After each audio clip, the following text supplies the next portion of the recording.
Well, hello there. I'm Kim Berry, editor of Food and Drink Business. Welcome to our weekly news roundup, brought to you by plastic storage and warehouse equipment specialist Ozcor.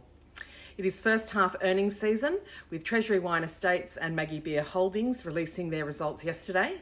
Treasury Wine's CEO Tim Ford was upbeat, saying the company was shifting from a period of recovery and restructuring to one of growth and innovation.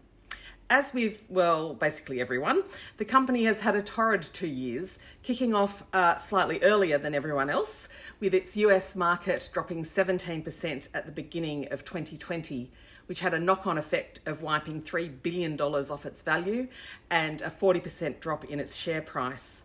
COVID then arrived, followed by severe import tariffs put in place by China, and then more COVID. But the company restructured, sold some businesses and bought some businesses, and its first half results reflect the company's positive trajectory. Maggie Beer Holdings had a stellar first half, reflecting strong revenue and earnings growth following the acquisition and integration of Hampers and Gifts Australia into the business. In fact, almost 60% of sales in the first half came from e-commerce.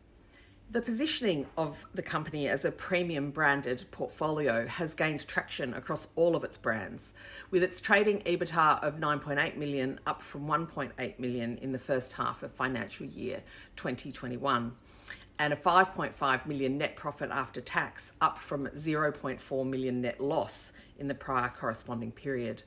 Managing Director and CEO Chantal Millard said that the company is on track to meet its group revenue guidance target of $100 million for financial year 2022. In other news, Asahi Beverages has announced it will no longer be importing raspberries from Poland and instead has chosen to use Tasmanian grower Westaway Farms to supply 50 tonnes of raspberries for its beverages every year. Onshoring is one of the biggest trends we are seeing come from COVID, changing consumer expectations, and also a pretty busted supply chain situation. This is not Asahi's first shift towards working directly with primary producers. Last year, it implemented its barley supply chain program, working directly with growers on specific varieties, as well as working with them on environmental aspects of their operations.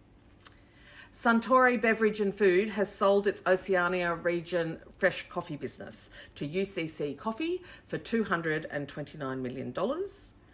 And Woolworths Group's VC arm W23 has invested in the alternative protein startup All G Foods.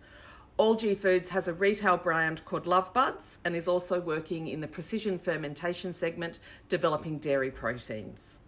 This week's podcast features a regular guest, food futurist Tony Hunter. So if you need your mind blown about how ingenious and smart people are in the food and beverage sector, have a listen.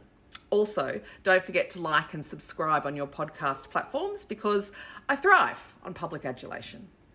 For these stories and more, head to the website foodanddrinkbusiness.com.au. Thanks again to Ozcor. And with that, I'm Kim Berry, over and out.